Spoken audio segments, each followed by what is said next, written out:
ପ୍ରଭାତ ହଁ ପ୍ରଭାତ ବାବୁ ଯୋଉ ବିଷୟଟି ଅବତାରଣା କଲେ ବିଷୟଟି କଲେ ତାରି ଉପରେ ଟିକେ ସମ୍ୟକ ଦୃଷ୍ଟିପାତ କରି ଆଜ୍ଞା ଜଣିଏ ପାଦ ପାଲା ହଁ କରୁନାହାନ୍ତି କି ଆମେ କଣ ମନା କଲ କିନ୍ତୁ ପାଲାର ରୀତିନୀତି ପଦ୍ଧତି ସମ୍ବିଧାନ ଗୋଟେ ଅଛି ଆଜ୍ଞା ଆଜ୍ଞା ସେଇ ସମ୍ବିଧାନକୁ ବ୍ୟତିକ୍ରମ ଅତିକ୍ରମ କରିବାର ଶକ୍ତି ସାହସ ହଁ ହଁ ଆମ ପ୍ରିୟ ନଗଣ୍ୟ କଳାକାର ମାନଙ୍କର ନାହିଁ ଆମେ ଛୋଟିଆ କଳାକାର ଆମ ବାବୁରେ ଆଜ୍ଞା ତେଣୁ ପ୍ରଥମ ଜଗଜ୍ଜନନୀ ମା ଶାରଦାଙ୍କର ପଦତଳରେ ଭକ୍ତି ପୁଷ୍ପାଞ୍ଜଳିଟିଏ ବନ୍ଦନାଚଳରେ ସମର୍ପଣ କରିସାରିଲା ପରେ ଦ୍ୱିତୀୟ ପର୍ଯ୍ୟାୟରେ ବିଶ୍ୱର କଲ୍ୟାଣ ପାଇଁ ଜଗତର ମଙ୍ଗଳ ପାଇଁ ଏ ଶାରଦା ଜଗଜ୍ଜନନୀ ସତ୍ୟନାରାୟଣ ଅନୁଷ୍ଠାନ ସର୍ବବିଧ ଉନ୍ନତି କଳ୍ପେ ମୋର ସମାଜର ମାନଙ୍କର ସମତରିଷ୍ଠ କଷ୍ଟ ଦୁଃଖକୁ ଖନନାର୍ଥେ ଆଜି ଗୋଟେ ଆଶୀଷବାଚକ ମଙ୍ଗଳାଚରଣ ଶ୍ଲୋକଟି ପାଠ କରି ଶରତ ଶରତ ଛିଡ଼ା ମୁଁ ତ ଜାଣିଛି ମୋରି ପରେ ଆପଣଙ୍କ ଆଖି ଇଏ ଗୋଟିଏ ଶ୍ଲୋକଟି ପଢିଲି ମୁଁ ଇଏ ଗୋଟିଏ ଶ୍ଲୋକଟି ସିନା କଣ କି ପ୍ରଶ୍ନୋତ୍ତର କାର୍ଯ୍ୟକ୍ରମ ଉପରେ ଶ୍ଲୋକଟି ଅଛି ତାମାନେ ଅବିକା ଆମେ ସାରେ ଛାତ୍ର ହବା ଆପଣ ସାରେ ମୁଁ ଛାତ୍ର ଏ ଶ୍ଲୋକ ଭିତରେ 6ଟି ପ୍ରଶ୍ନ ଅଛି 6ଟା ପ୍ରଶ୍ନ ଶ୍ଲୋକ ଭିତରେ କିନ୍ତୁ ଆଜ୍ଞା ମାନେ ଉତ୍ତର ନାହିଁ ଉତ୍ତର ନାହାନ୍ତି ଆମେ ଉତ୍ତର ବାହାର କରିବି ଉତ୍ତର କୋଉଆଡେ ଆସିବେ ଉତ୍ତର ଗୁଡ଼ିକ 3 ଅକ୍ଷର ଉତ୍ତର ବାପା ଏବଂ ସାଧୁ ଶବ୍ଦ ବା ସଂସ୍କୃତ ଶବ୍ଦ ଶରତ ଶେଷ 2 ଅକ୍ଷର ଆମର ଆବଶ୍ୟକ ନାହିଁ ତାହେଲେ ପୁଅ ଅକ୍ଷର ଦରକାର ତେଣୁ ପ୍ରଥମ ଆଦ୍ୟ ଅକ୍ଷର যা প্রশ্ন বর্ণ আত্মীয় বর্ণ ঘটিতা সা দেবতা পাত প্রথম অক্ষর আমার দরকার আর বিশেষ সময় দ্বিতীয় প্রথম প্রশ্ন সংস্কৃতরে পচারি বলে বাণী পল্লকে কে দদাতি বিতরা এই হচ্ছে পায়া সংস্কৃতরে প্রশ্ন পচারিলি ये 17 वर्ष से रहिलानी आज्ञा तो बुझी पर नाही सारे मोर इंग्लिश ऑप्शनल थला मो संस्कृत नहीं जदी संस्कृत नहीं थाली ता कोर्स कंप्लीट करथाने मामू ऑप्शनल मोडिया कर पानी ब्राह्मी तो भारतीय भाषा अच्छा गिरवाक्य वाणी सरस्वती सरस्वतीଙ୍କର ଗୋଟେ ନାମ ଅଛି ପାଣି ପାଣି ବଲ୍ଲକି କହିଲେ ବୀଣା ଆଜ୍ଞା ନିତରାମ କହିଲେ ସଦାବେଳେ ବିଭୁ କହିଲେ ଜଗତପିତା ନାରାୟଣ ପ୍ରଭୁ ନାରାୟଣ ନାରାୟଣଙ୍କର ଆଜ୍ଞା କର୍ଣ୍ଣ ତୃପ୍ତି ପାଇଁ ମା ସରସ୍ୱତୀ କଣ କରନ୍ତି ମ୍ୟୁଜିକ ଦିଅନ୍ତି ବୀଣା ସରସ୍ୱତୀଙ୍କର ବୀଣା ନା କଣ ବୀଣା ନା କଣ ମାମୁ କେନ୍ଦେରା କେନ୍ଦେରା କେନ୍ଦେରା ଆରେ ବାପା ଆଜ୍ଞା 6 ଜଣ ଦେବତା ବୀଣା ବଜା ଦେବତା 6 ଜଣ ବୀଣା ବଜିଲେ 6 ଜଣ ଦେବତା ବୀଣା ବାଦନ କରନ୍ତି ସେ ଦେବତା କିଏ କିଏ ସାରେ ପ୍ରଥମେ ହେଲେ ଦେବଦେବ ଶିବଶଙ୍କର ପ୍ରଭୁ ମହାଦେବ ମହାଦେବଙ୍କ ହାତରେ ବୀଣା ଆଜ୍ଞା ସେ ବୀଣା ବଜାନ୍ତି ଦୁଇରେ ଗଣେଶ ବି ବୀଣା ବଜାନ୍ତି ଭଜନରେ ବି ବୀଣା ବଜାନ୍ତି ସରସ୍ୱତୀ ବୀଣା ବଜାନ୍ତି ମା ସରସ୍ୱତୀ ବୀଣା ବଜାନ୍ତି ନାରଦ ବୀଣା ବଜାନ୍ତି ନାରଦ ତ କମ୍ପ୍ଲିଟ ବିଜା ବିଶ୍ୱାବସୁ ଗନ୍ଧର୍ବ ବୀଣା ବଜାଏ ସେ ବି ବୀଣା ବଜାନ୍ତି ତୁମ୍ବୁର ମଧ୍ୟ ବୀଣା ବଜାଏ ତୁମ୍ବୁର କିଏ ଏ 6ଟି ବୀଣାର ନାମ କଣ ଏ ସଂସ୍କୃତ ମହାଭାରତର ଶ୍ଲୋକଟି ଆଣନ୍ତୁ କହିଲେ ଶିବସ୍ତୁ ବୀଣା ନାରମ୍ବିଃ ଅନାକସ୍ତୁ ପ୍ରଭାବତୀ सरस्वत्यास्तु गच्छति नारदस्तु समहति विश्वावस्तुस्तो पुरावति ये तुम्बोरो विद्यावती सा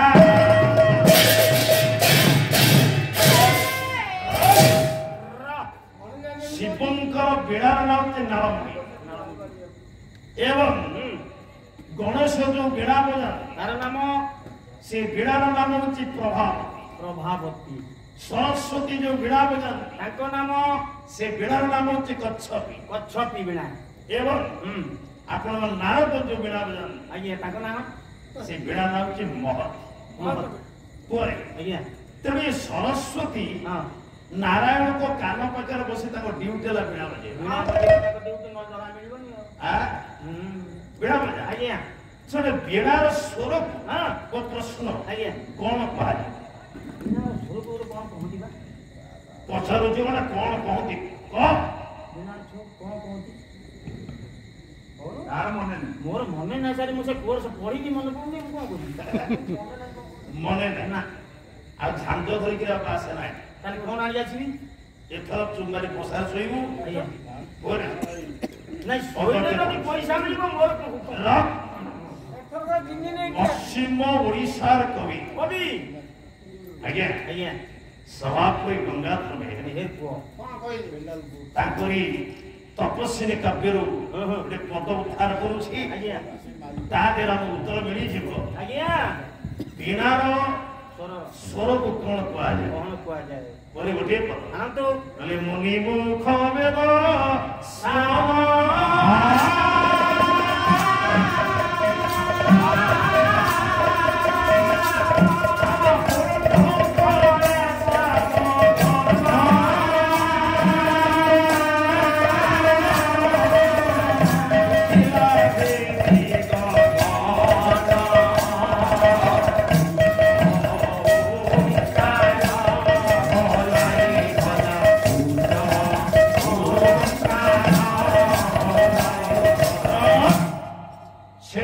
ବାଲ୍ମୀକି ଆଶ୍ରମରେ ପ୍ରଭାତ କବି ମେହେର କହିଲେ ମୁନି ମୁଖ ବେଦସ୍ୱନ ପୂର୍ଣ୍ଣ କଲା ଶ୍ୟାମବନ ରାମବନ ଉତ୍ପ୍ରେକ୍ଷା ଅଳଙ୍କାର। ଆଜ୍ଞା ଯେତେବେଳେ ବେଦଧ୍ୱନି ଓଙ୍କାର ଧ୍ୱନିଟା ଆଜି ବନ ପ୍ରଦେଶକୁ ମୁଖରିତ କଲା କମ୍ପିତ କଲା ସେଠୁ ଉତ୍ପ୍ରେକ୍ଷା ଅଳଙ୍କାର ମେହେର କହିଲେ। କଣ କହିଲେ? ପରେ ଆଜ୍ଞା ଆଜି କି ସୁନ୍ଦର ବୀଣା ବାଜୁଛି। ହଁ ହଁ ଆଜି ମୁନି ମୁଖ ବେଦସ୍ୱନ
বৈকুণ্ঠ বিষ্ণু নারায়ণ কৃষ্ণ বৈকুণ্ঠ বিষ্ণুর শ্রব নারায়ণଙ୍କର ଗୋଟିଏ ନାଁ ହେଉଛି ବୈକୁଣ୍ଠ। ନାରାୟଣ ନା ଗୋଟି ବୈକୁଣ୍ଠ ତେଣୁ ନାରାୟଣଙ୍କ ଶ୍ରୁତିକି ତୃପ୍ତି ଦାନ କରି ଅନନ୍ତ ନାଗ ଶ୍ରୁତି ଗତି ପ୍ରଦାନ କରି ସରସ୍ୱତୀଙ୍କର ଯୋଉ ବୀଣା ବାଜେ ପିହିଲା କି ସରସ୍ୱତୀ ବୀଣା ଝଙ୍କାର ବୀଣାର ତାନକୁ କୁହାଯାଏ ଝଙ୍କାର। ଆମେ ପ୍ରଥମ ପ୍ରଶ୍ନର ଶରତ ଉତ୍ତର ପାଇଲେ ଝଙ୍କାର ପାଇଗଲେ ଆଉ ଝଙ୍କାର ଶେଷ ଦି ଅକ୍ଷର ଆବଶ୍ୟକ ନାହିଁ ନା ମୂଳ ଅକ୍ଷର ମୂଳ ଅକ୍ଷର ଦରକାର। ମୂଳ ଅକ୍ଷରଟା ମନେ ମୂଳ ଅକ୍ଷର ଝଙ୍ଗଟା ମନେ ଏଥର ଦ୍ୱିତୀୟ ପ୍ରଶ୍ନ ହେଉଛି ଆଣନ୍ତୁ ପରେ ଆଜ୍ଞା କୋ ରାଶି ତୁରିୟମ ମାନେ ତୁରିୟ କହିଲେ ଚାରି ଚାରି ରାଶି ଚକ୍ରର 4 ନମ୍ବର ରାଶିର ନାଁ କଙ୍କଡା ସଂସ୍କୃତରେ କହିଲେ କଙ୍କଡା। ମେଷ ବୃଷ ମିଥୁନ କର୍କଟ ତେଣୁ କର୍କଟର ମୂଳ ଅକ୍ଷର ହେଉଛି କ ଟିକେ ମନେ ରଖ ମୁଁ ବି ମନେ ରଖିବି ପରେ 3 ନମ୍ବର ପ୍ରଶ୍ନ ଯେ ଈଶ୍ୱସ୍ୟ ବାଦ୍ୟମ୍ କେ ମାନେ ଈଶ୍ୱର କହିଲେ ଶିବ ଶିବଙ୍କର ଗୋଟିଏ ନାଁ ହେଉଛି ଈଶ ଶିବଙ୍କର ସୁନ୍ଦର ନାଁ ପରେ ଆଜ୍ଞା ତେଣୁ ଈଶ୍ୱର କି ଶିବଙ୍କର ପ୍ରିୟ ବାଦ୍ୟ ନାଁ କଣ? ଶିବ ସବୁ ଖଞ୍ଜଣି ଚୌପଦୀଟେ ବୁଲୁଛି ଗାୟକ ରତ୍ନ ଚିଲିକା କୂଳର କବି ହରିପୁର ଶାସନ ଆଜ୍ଞା ଗୋଟିଏ ପଦ ତାଙ୍କର ଲେଖା ହାତରେ ଡ ପ୍ରାନ୍ତରେ ଡ ଦେଖିବା ସେମିତି ଡ ଆଉଛି ଡମ୍ବର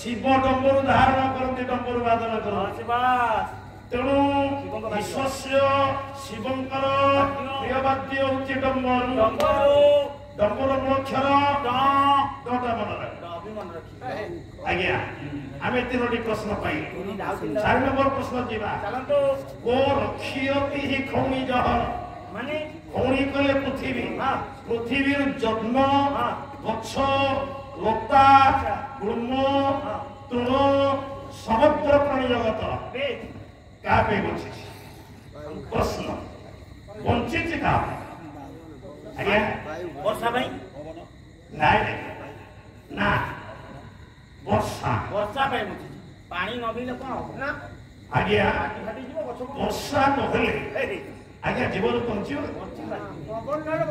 ଆପଣ ଭଗବତ ଗୀତା କାହିଁ କଣ କହୁଛି ଅନ୍ୟାଂ ଭବତି ଭୂତାନି ପ୍ରଜନ୍ୟା ଦଣ୍ଡ ସମ୍ଭବ ଯଜ୍ଞଂ ଭବତି ପ୍ରଜନ୍ୟ ଇଏ ଯଜ୍ଞ କର୍ମ ସମଜ ଭାବ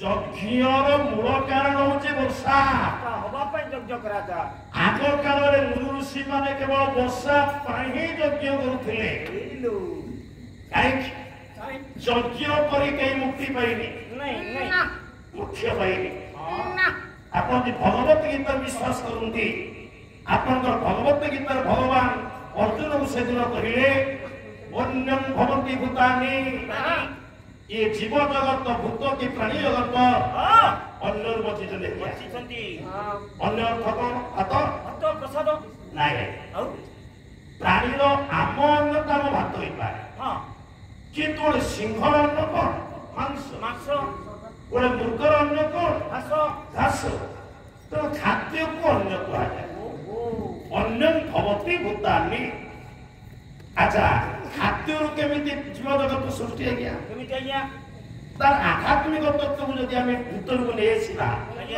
ଖାଦ୍ୟର ସାରାଂଶ ଶୁକ୍ରରେ ପରିଣତ ଶୁକ୍ର ଆପଣ ମହାପୁରୁଷ ଅଚ୍ୟୁତ ନେମାଳ ମାତ୍ର ବହି ହଉଛି ତତ୍ତ୍ୱ ଜ୍ଞାନ ବୋଲେ ଖାଦ୍ୟ ହଜମର ବେଦ ବେଦର ସରିତ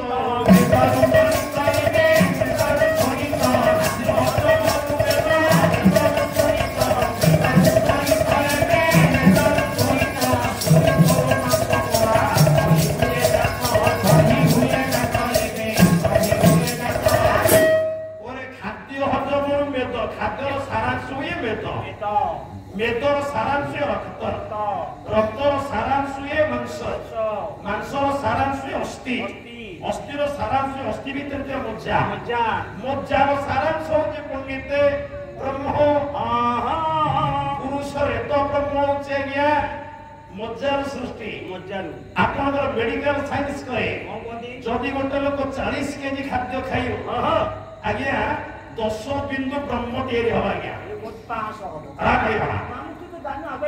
ଖାଦ୍ୟର ସାରାଂଶ ଶୁକ୍ର ଗୋଟେ କୀଟ ତାର ବି ଶୁକ୍ର ଅଛି ଖାଦ୍ୟର ବି ଶୁକ୍ର ଅଛି ତେଣୁ ଶୁକ୍ର ନହେଲେ ଜୀବଜଗତ ଆଜ୍ଞା ସୃଷ୍ଟି ହେବ ତେଣୁ ଖାଦ୍ୟରୁ ଏହି ପ୍ରକାର ଆଜ୍ଞା ଜୀବଜଗତ ସୃଷ୍ଟି ହୁଅନ୍ତି ଆଚ୍ଛା ଯଦି ଜୀବଜଗତ ସୃଷ୍ଟି ହୁଅନ୍ତି ତାହେଲେ ଅନ୍ନଟା କେମିତି ସୃଷ୍ଟି ହବ ଆଜ୍ଞା ନା ପ୍ରଜନ୍ୟା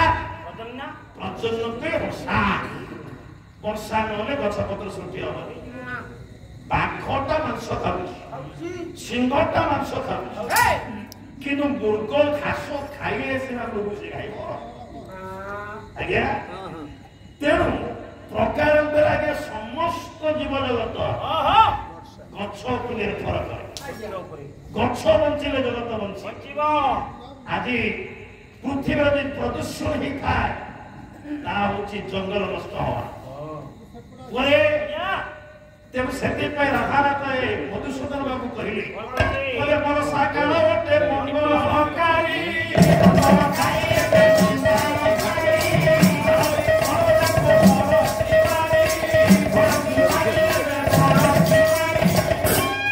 ବର୍ଷା ହଉଛି ସୃଷ୍ଟିର ମଙ୍ଗଳକାରୀ। ଏ ସରତ ବର୍ଷାର 3 ଅକ୍ଷର ନା ଆମର ଦରକାର। 3 ଅକ୍ଷର ନା ହଉଛି ବାରିତ। ବାଟା ମନେ ଏଥର ଯିବା 5ମ ନମ୍ବର ପ୍ରଶ୍ନ। ଆସିଲା ବେଳେ ମୋ ମା ମାନଙ୍କ ସଂଖ୍ୟା ଟିକେ ଅଧିକା ଥିଲା। ଦ୍ୱିତୀୟ ଥାକ ମା ମାନଙ୍କ ସଂଖ୍ୟା କମିଛି। ଏ ମା ମାନଙ୍କ ଗୋଟେ ସୁନ୍ଦର ପ୍ରଶ୍ନଟି ଅଛି। କିଂ ତାବତ ଘଟତେ ଶିବନ୍ତେ ସଫଳା।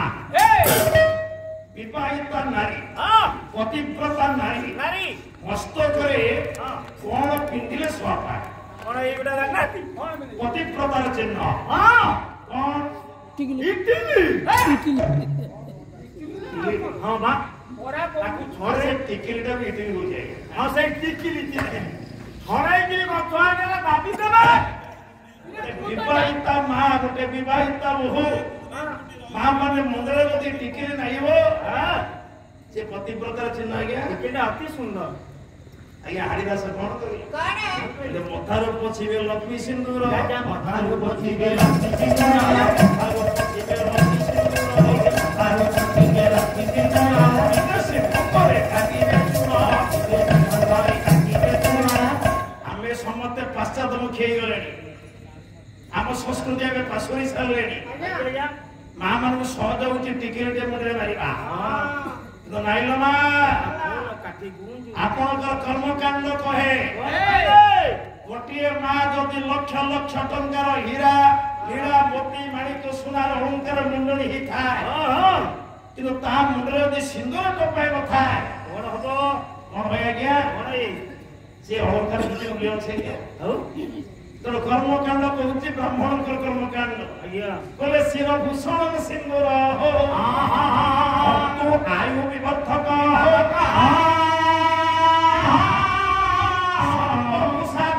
ସୌମ୍ୟ ସିନ୍ଦୁର ପ୍ରତିଗୃହତା।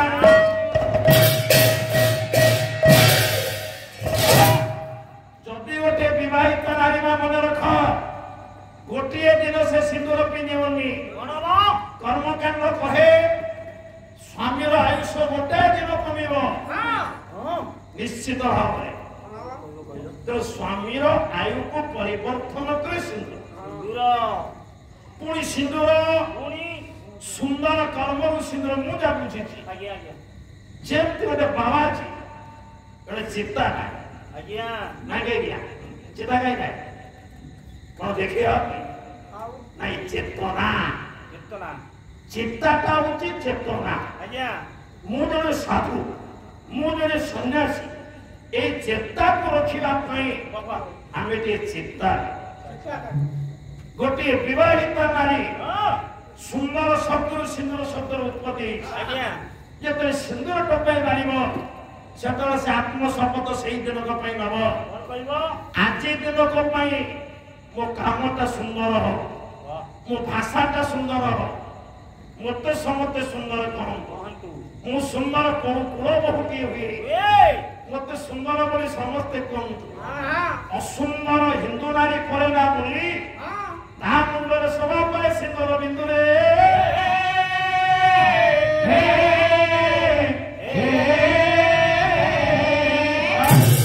ତେଣୁ ସିନ୍ଦୁର ହଉଛି ଗୋଟେ ବିବାହିତା ପତିବ୍ରତା ନାରୀର ସୀମନ୍ତର ସିନ୍ଦୁର, ଗୋଟେ ସ୍ୱାଧୀନର ଚିହ୍ନ। ସେ ବାପା ସିନ୍ଦୁରର ମୂଳକ୍ଷର सीता मदरा एथर शश प्रश्न गोत्र बसते माधव माने नारायणकर सत्य लीला त्रेतयार से लीला ଦ୍ୱାପରରେ ସେ ଦିଟା କଳିରେ ସେ ଦିଟା ପ୍ରତ୍ୟେକ ଯୁଗରେ ଗୋଟିଏ ଜାଗାରେ ପ୍ରଭୁ ଲୀଳା କରିଛି। ତାହେଲେ କୋଉ ଜାଗା ପ୍ରଶ୍ନ ସେ ଜାଗାଟି କୋଉଠି ଆସନ୍ତୁ କୋଟି ବ୍ରହ୍ମାଣ୍ଡ ସୁନ୍ଦରୀ ଆପଣଙ୍କର ଅବିସମ୍ରାଟ ଉପେନ୍ଦ୍ର ପଣ୍ଡା 3 ଅକ୍ଷର ଉତ୍ତର ଦେଲେ କହିଲେ ସବୁଦିନେ ନିରାସ୍ଥାନ ସବୁଦିନେ ନିରାସ୍ଥାନ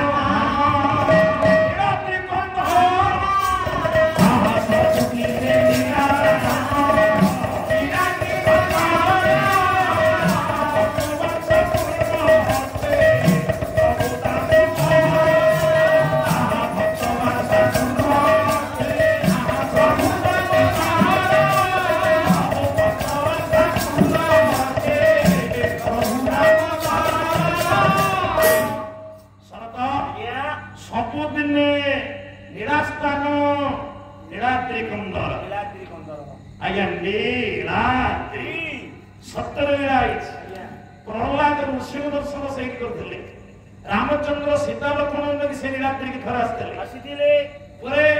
नीलाद्री सबुदिन लीला तेणु नीलाद्री हूँ 3 अक्षर नीलाद्री आम 2 अक्षर प्रथम अक्षर दरकार प्रथम अक्षर हूँ नी 6टा प्रश्न 6टा उत्तर पाइले एथर अक्षर जोड़िया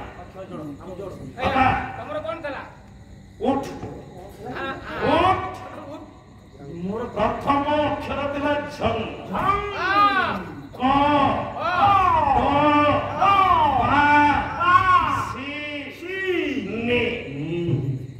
आज में कोटी खिलाइछे मां को पाखरे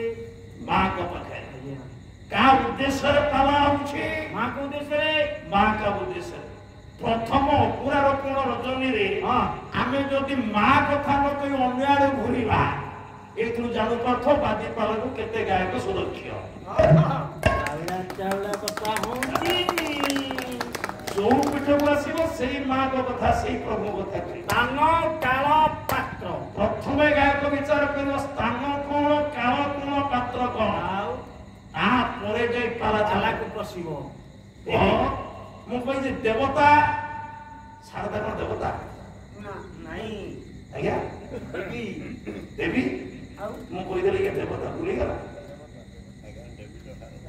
नहीं देवता शारदा देवता केमी देवता आपण काली जे कविता पढिछन काली जे बुदा बोल सब पचरे पढा गले काली जाई बड़ प्रत्यक्ष देवता कोटि कोटि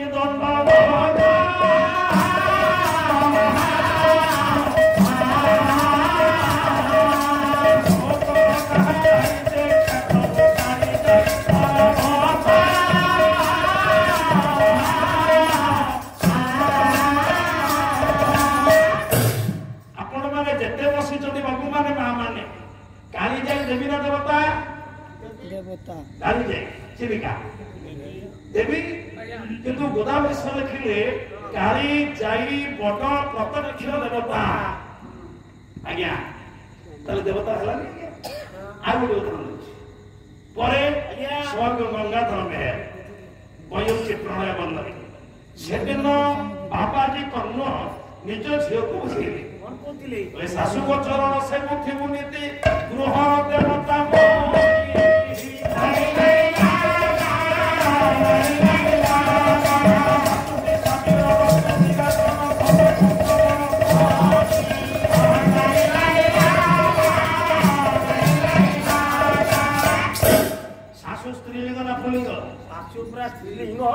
स्त्रीलिंग किंतु सासू का चरण से नीति गृहर देवता ससुर स्त्री सासू आज्ञा देवता शब्द लगी माने देवता शब्द उभयवाचक से देवी के बुझेब पंडित देवता को बुझेब